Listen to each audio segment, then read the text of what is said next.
ናትናኤል ሙሉጌታ ይባሃል ካብ ኤስክሊስቱና ስዊድን የመጽ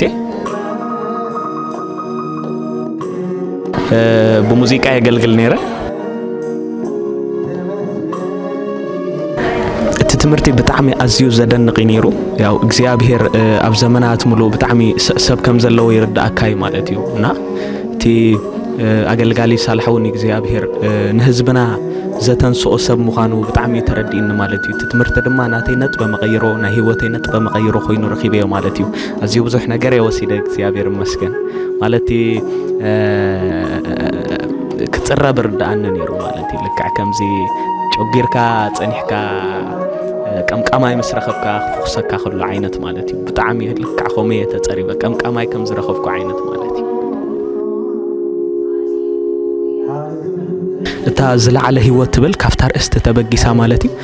ትዝለዓለ ህይወት ከመይ ጌርና ኢና ዝለዓለ ህይወት ንነብር ትብል ማለት እዩ ካላይቲ መንነትና ብእግዚአብሔር ዝረኸብናዮ ከመይ ምስ እግዚአብሔር ኣብቲ ዝለዓለ ህይወት ክንነብር ንኽእል ማለት እዩ መንነተይ ተማሂረ መንነተይ ፈሊጠ ስልጣነይ ፈሊጠ ከመይ እቲ ዝለዓለ ህይወት ክንነብር ከም ዝኽእል ከዓ ፈሊጠ ማለት እዩ ካብዚ ትምህርቲ ብጣዕሚ ለውጢ ማለት ውሽጠይ ብዙሕ ነገር ክረክፈለይ ተረዲእኒ ማለት እዩ ውሽጠይ ሓቀይ ኮይኑ ዝስማዓኒ ዝነበረ ነገር ክረክፈለይ ከሎ ተረዲእኒ ማለት እዩ ማለት ሓቀይ ኢለ ሒዘዮ ዝነበርኩ ላይፍ ስታይል ክኸውን ይኽእል ብዙሕ ነገር ኣብ እምሮይ ዓሪዱ ዝነበረ ነገር ማለት እዩ ዛና ኢሎም ማዓንቲ ዝተማሃርናያ ብዛዕባ ኣእምሮ ትብል ሓሳብካ ብጣዕሚ ሓደገኛ እታ ትምህርቲ ማለት እዩ ኣዝያ ብለስትያ ምክንያቱ እምሮና ከመይ ዝበሰለ ክኸውን ኣሎ ወይ ድማ ከመይ ብምሕዳስ እምሮና ክንልወጥ ኣለና ዝብል ትምህርቲ ማለት እዩ ስለዚ ካብ እምሮይ ይኹን ካብ ልበይ ይኹን ካብ ህይወተይ ብዙሕ ዝረገፈለይ ነገር ኣሎ ማለት እዩ ኣንፈተይ ክፈልጥ ክኢለ ማለት እዩ ካብዚ ትምህርቲ ዝተለዓለ ያ ነቶም መንስያት ብጣዕሚ እዚ እቲ ማለት ከምዚ ካሕልፈካ ደይት ደልዩ ዕድል እዩ ሓደ ዕድል እዩ ከምዚ ካብ ሰማይ ዝወረደ ማና ማለት እዩ ካብ ሰማይ ዝወረደ ማና ማለት እዩ ምክንያቱ መንእሰይ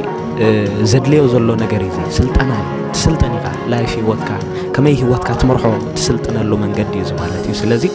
ዕድል ከይሓልፈኩም ዝዕድል እዚ ከየምልጠኩም ይኽብል ዝኽእል ማለት እዩ ካብ ዝተፈላለየ ክፍለ ዓለም ዘለው ሰባት ድማ በሰዓት እዚ ዕድመ የቕርብ ማለት እዩ ትሕት ኢሎም ክመሃሩ እንተኽኢሎም እቲ ዘበስት ምክንያቱ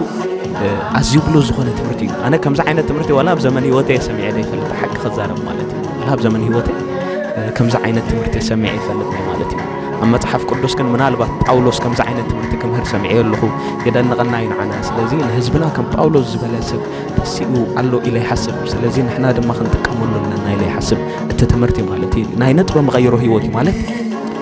ኖርማል ክርስቲያን ክገብረካ ዘይክእል ማለት እዩ ዝተለወጥካ ክርስቲያን